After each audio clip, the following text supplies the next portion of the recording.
Bonjour, j'espère que vous allez bien. On se retrouve pour un update lecture avec Sonny qui nous accompagne aujourd'hui. On est encore dans des lectures de 2025 pour vous dire à quel point ça fait longtemps.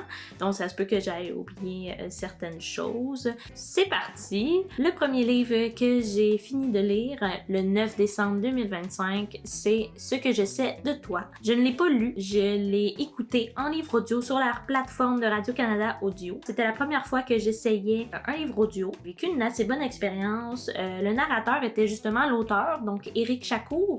L'histoire de Ce que je sais de toi, c'est qu'on est en Égypte dans les années 80. On suit un jeune médecin que son nom c'est Tarek. C'est vraiment assez spécial comme lecture puisque le narrateur est à la deuxième personne. Donc c'est au-dessus. C'est assez différent de ce qu'on peut lire habituellement. C'est un peu historique puisqu'on est comme dans les années 80. J'ai trouvé ça assez intéressant et pour vrai, je ne m'attendais pas du tout à ça. Et Éric Chacour, c'est le premier livre qu'il a écrit, pour l'instant le seul. Je pense que ça lui a pris, il me semble, 15 ans à écrire. Ça m'a vraiment intriguée, ça m'a intéressée. Je me suis mis à écouter le livre audio sans m'attendre à rien du tout. Je savais pas vraiment comme qu'est-ce qui m'attendait, à part que c'était en Égypte. Et puis, ma note a été de 14 sur 20. Je trouve que c'est une lecture super intéressante. C'est juste qu'il a manqué quelque chose pour moi pour que ce soit vraiment comme quelque chose de... Tu sais, 14 sur 20, c'est une très bonne note, là. C'est pas mauvais. C'était intéressant, mais c'était pas nécessairement mon genre de livre. Je pense que si je l'avais lu, je me serais ennuyée plus qu'autre chose. Tandis que là, je l'écoutais. Donc, il y a certains moments que j'ai pas retenu nécessairement, mais comme l'aspect global de l'histoire, je l'ai encore en tête.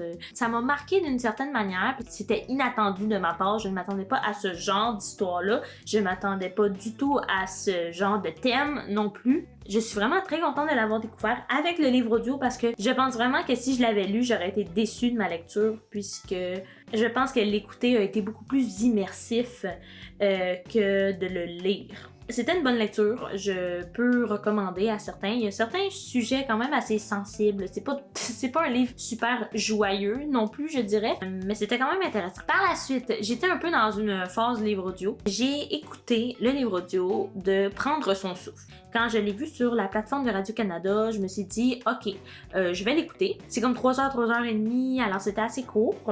La narratrice, c'est Karine Vanasse. J'ai déjà mentionné un peu ce livre-là dans, je pense, mes favoris de l'année. J'ai mis 18 sur 20.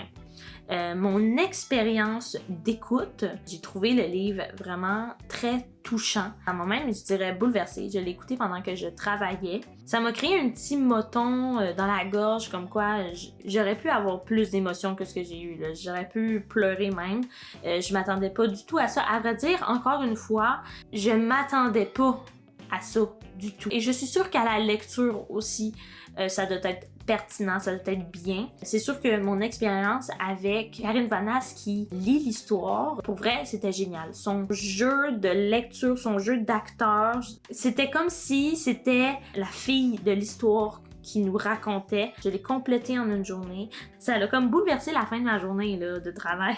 C'était surprenant. Ça m'a énormément surprise. Dans le résumé, il ne mentionne pas tout ce que l'histoire dit, évidemment. Je m'attendais pas à ce qu'il y ait ces thèmes-là. Et je veux même pas le dire, c'est quoi les thèmes de l'histoire, parce que je pense vraiment qu'il faut y aller comme les yeux fermés. Autant j'ai trouvé ça triste, autant j'ai trouvé ça beau. Dans le fond, c'est l'histoire d'Anaïs qui rencontre Eden. Ils passent plusieurs années ensemble et ils rencontrent une certaine problématique, on va dire, dans leur couple et qu'ils doivent comme essayer de passer au travers de tout ça. La fin m'a tellement surprise, elle m'a comme frappée au cœur, je m'attendais pas à ça, j'étais comme quoi? Un bon punch là, de fin là. Y aller à l'aveugle, je pense que ça m'a beaucoup apporté. Un livre québécois que je recommande très fièrement. Ensuite, maintenant je peux vous montrer les livres physiques que j'ai lus. Le 16 décembre 2025, j'ai terminé Les Fées du Phénix, le tome 3, ainsi j'ai terminé la trilogie des Fées du Phénix. J'ai mis 18 sur 20 à ce moment-là.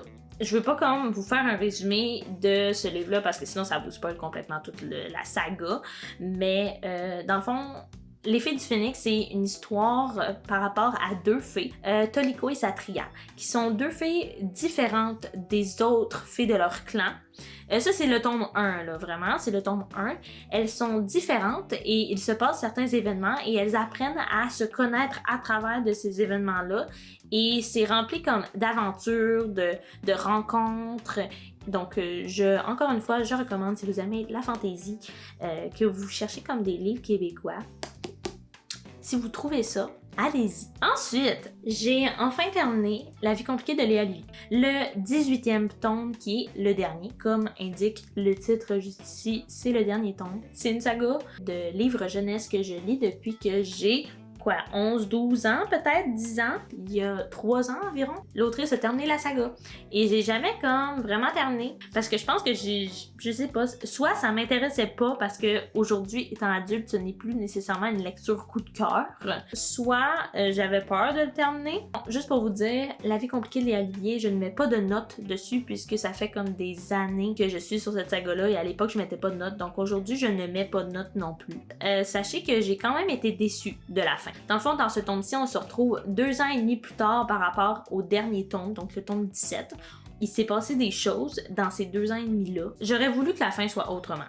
J'aurais pas voulu nécessairement que la fin soit 2 ans et demi plus tard. J'aurais voulu qu'on reste dans le présent puis qu'on fasse juste terminer l'histoire. Tu sais, à la limite que l'histoire se termine dans le 17e tome et non pas dans le 18e tome. Je sais pas, l'histoire m'a déçue. Moi, je me suis dit, c'est comme quand même une assez grosse perte de temps tout le long de l'histoire pour que finalement, tu sais, ça retontisse parce qu'on était au tome 17.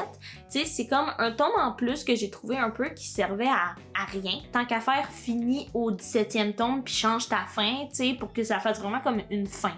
Parce que là, je l'ai pas senti comme une fin. C'est ça, je l'ai pas senti comme une fin satisfaisante. J'ai trouvé que c'était plus comme un tome, entre guillemets, inutile. Comme rien contre l'autrice, vraiment, tu sais, j'ai suivi la saga tout le long de l'histoire. Mais moi, en tant qu'adulte maintenant de 23 ans, je ne trouvais pas ça pertinent d'ajouter ce tome-ci. C'était pas ça que je voyais comme fin pour Léa Olivier.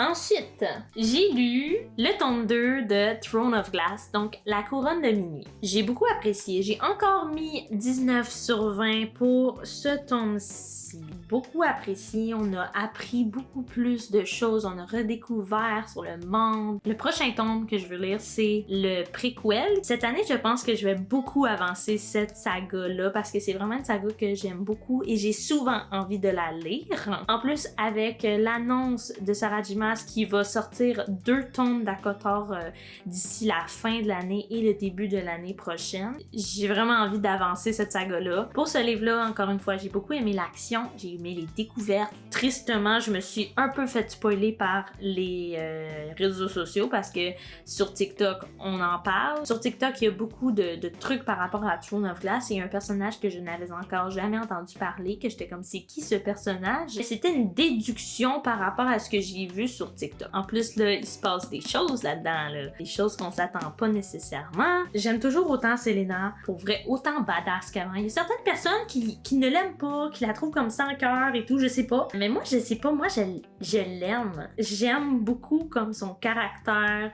Je trouve que c'est une femme forte. Je sais pas, j'adore ça. J'ai mis 19 sur 20. J'ai fini le livre en 2026, donc là on est dans mes lectures de 2026. Ensuite, là ce n'est pas vraiment une lecture. J'ai abandonné de synthèse. Il y a même encore mon signet dedans, là. J'ai vraiment pas lu beaucoup. C'est une de mes amies qui me l'avait donné il y a quelques années pour ma fête, sans me consulter si c'était un livre qui pouvait m'intéresser. C'est bien correct là, de me donner des livres tu sais, que tu penses que tu as envie de me donner parce que j'aime lire, que tu penses que je pourrais apprécier ou je sais pas. C'est bien correct. C'est pas nécessairement un livre qui m'intéresse. J'ai commencé à lire, je me suis dit, peut-être ça pourrait être intéressant. Et puis finalement, j'ai juste jamais repris le livre et j'ai passé à autre chose, j'ai pris un autre livre, puis je me suis dit, je vais le lire à un moment donné. Jamais envie de le lire, j'ai juste jamais envie de le prendre et de continuer. Tu sais, je me suis rendue à la page 57, puis je comprends pas, puis c'est pas un livre qui m'intéresse tant que ça. Donc, désolée si mon ami écoute la vidéo et que c'est toi qui m'as donné ce livre-là et que je ne le continue pas, que je l'abandonne, je suis vraiment désolée. Donc, j'ai abandonné ce livre. À quoi ça sert de se forcer si c'est quelque chose qui te tente pas? La lecture, c'est supposé te tenter, c'est supposé te faire plaisir. Là, ça me tente pas de me forcer. Alors, je ne me forcerai pas. Je vais le mettre dans la boîte à données. On arrive à ma lecture du 8 mars. J'ai lu l'allégorie des truites arc-en-ciel de Marie-Christine Chartier. Un livre québécois. Parce que mon but cette année, c'est vraiment de découvrir les livres québécois. Et Marie-Christine Chartier, c'est vraiment une autrice que j'avais envie de découvrir ses livres. C'est l'histoire de Max et Cam. Et on les suit à travers leur histoire. Les chapitres s'alternent entre le point de vue de Cam et de Max. Donc, on a vraiment comme les ressentis de chaque personnage dans l'histoire, puisque un chapitre c'est Cam, l'autre chapitre c'est Max, l'autre chapitre c'est Cam. Donc, un chapitre sur deux, vraiment, ils s'alternent. C'est mélangé avec le présent et des flashbacks un peu des histoires du passé, comment ils se sont rencontrés et des choses comme ça. Les deux sont amis, mais il y a comme une barrière, une petite barrière qui sépare l'amitié et l'amour entre ces deux-là. Et puis, on les suit un peu dans leur up and down, ils savent pas trop s'ils devraient passer la barre de l'amitié pour aller vers l'amour. J'ai mis 16 sur 20. C'était une bonne lecture. Et il y avait comme quelque chose qui faisait qu'il manquait comme le truc de plus, j'ai l'impression. Pour finir, mes deux derniers livres à vous présenter, j'ai lu 2 mangas. J'ai lu Seven Time Loop et Seven Time Loop tome 2. J'ai lu les 2 premiers tomes. Je pense que c'est vraiment une bonne idée de lire les 2 tomes d'affilée, comme ça j'ai vraiment comme une bonne idée de l'histoire. Lire juste un tome, on dirait que c'est trop facile à oublier, tandis que lire 2 tomes, c'est vraiment comme ok, là je peux me setter, je sais si j'ai envie de continuer ou pas la saga. Le premier tome, j'ai mis 15 sur 20 et le deuxième tome, j'ai mis, si je me trompe pas, 17 sur 20. J'ai beaucoup plus apprécié le deuxième que le premier. Le premier ne me donnait pas nécessairement envie de plus continuer que ça. Quand j'ai lu le deuxième tome, là j'ai commencé à trouver ça intéressant. On allait vraiment plus loin que dans le tome 1. Seven Time Loop, on suit Richer, qui est juste ici, la fille aux cheveux roses. On la suit dans sa 7e vie parce que il se passe quelque chose avec elle, c'est qu'à chaque fois, elle meurt à 20 ans et elle revient toujours au moment de la rupture de ses fiançailles. Et puis là, on arrive dans sa 7e vie, où ce qu'elle se dit, moi dans cette vie-là, je veux être tranquille. Je veux vraiment me la couler douce. Je veux être zen. Dans mes autres vies, j'ai fait plein de choses différentes. J'ai acquis plein d'expériences différentes. Là, cette fois-ci, je veux prendre ça relax. Puis là, elle rompt ses fiançailles.